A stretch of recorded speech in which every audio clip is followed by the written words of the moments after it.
Go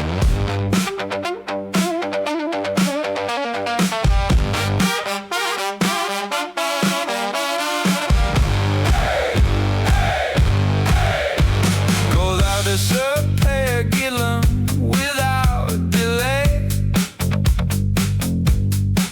who still is not enough of praising learned, I guess.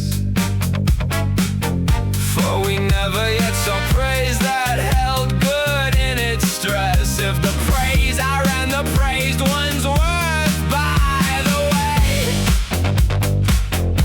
for too much praising undermines the praise of the too praised, and blames the praiser's ways. There where truth doth hold knowledge in its sway.